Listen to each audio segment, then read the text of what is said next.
ఎవరు ఊహించని విధంగా తెలంగాణ రాష్ట్రంలోనేమో బీఆర్ఎస్ పార్టీ అసెంబ్లీలో ఓడిపోవడం జరిగింది. ఇక వైఎస్ఆర్సీపీ విషయానికి వస్తే ఆంధ్రప్రదేశ్ లో ఎవరు ఊహించని విధంగా వైఎస్ఆర్సీపీ సైతం ఓడిపోవడం జరిగింది. అయితే కేంద్రంలో ఇటు ఎన్డీఏ అలాగే ఎన్డీఏ కూటమిలు రెండు చాలా బలంగా పోటీ పడ్డాయని చెప్పవచ్చు. నిజానికి బీజేపీ మ్యాజిక్ ఫిగర్ దాటుతుంది అని ఇటు బీజేపీ నాయకులతో పాటు ఇతర విపక్షాలు సైతం భావించాయి. కానీ ఎవరు ఊహించని విధంగా బీజేపీకి అనుకున్న రీతిలో సీట్లు రాకపోవడంతో ప్రాంతీయ పార్టీలపై బీజేపీ ఆధారపడాల్సిన అవసరం వచ్చింది.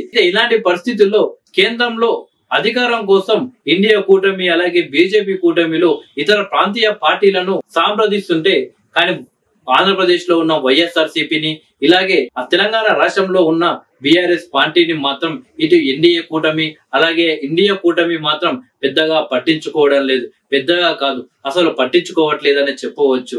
దీనికి ప్రధాన కారణం ఎవరు ఊహించని విధంగా బీఆర్ఎస్ పార్టీకి తెలంగాణ రాష్ట్రంలో 0 సీట్లు రావడం, అలాగే అవసరం వచ్చినప్పుడు కేంద్రానికి కేసీఆర్ గారు దగ్గరగా ఉండడం, అవసరం తీరగానే మోడీని బీజేపీని ఇష్టం వచ్చినట్లు అనడం, అలాగే కేంద్రంలో అగ్గిరాజ్యేస్తా నేనే తర్వాత ప్రధానమంత్రిని కాబోయే ప్రధానమంత్రిని నేనే అని కేసీఆర్ పలు సందర్భాల్లో చెప్పడం కూడా బీజేపీ పార్టీకి ఎక్కడో కేసీఆర్ పై కోపం వచ్చినట్లు తెలుస్తుంది. అలాగే బీజేపీ నాయకులను తెలంగాణ రాష్ట్రంలో పదే ఇబ్బందులు పెట్టడం కూడా బీజేపీకి కోపం తెప్పించిందని చెప్పవచ్చు. ఇక వైఎస్ఆర్సీపీ విషయానికి వస్తే జగన్మోహన్ రెడ్డిపై ఎక్కువగా కేసులు ఉండడం, అలాగే జగన్మోహన్ రెడ్డి కంటే ఎక్కువగా బీజేపీ పార్టీ పవన్ కళ్యాణ్ ని నమ్మడం వల్ల వైఎస్ జగన్మోహన్ రెడ్డిని దూరం పెట్టడం జరిగింది. ఒకవేళ అసెంబ్లీ ఎన్నికలకు ముందు బీజేపీతో దగ్గరగా ఉంటూ బీజేపీతో పొత్తు పెట్టుకునే ప్రయత్నం వైఎస్ఆర్సీపీ చేదునుంటే ఇప్పుడు ఫలితాలు వేరేలా ఉందో అని కొందరు రాజకీయ విశ్లేషకులు లెక్కలు వేసుకుంటున్నారు.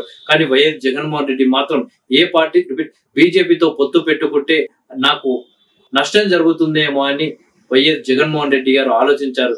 కానీ పవన్ కళ్యాణ్ గారు మాత్రం ఎలాగైనా వైఎస్ఆర్సీపీని గద్దె దించేయాలి అని చెప్పేసి టీడీపీని అలాగే బీజేపీతో జనసేన పార్టీ పొత్తు పెట్టుకొని ఎన్నికల్లో బరిలోకి దిగి 21 స్థానాల్లో పోటీ చేసిన జనసేన పార్టీ 21 స్థానాలు గెలవడం జరిగింది.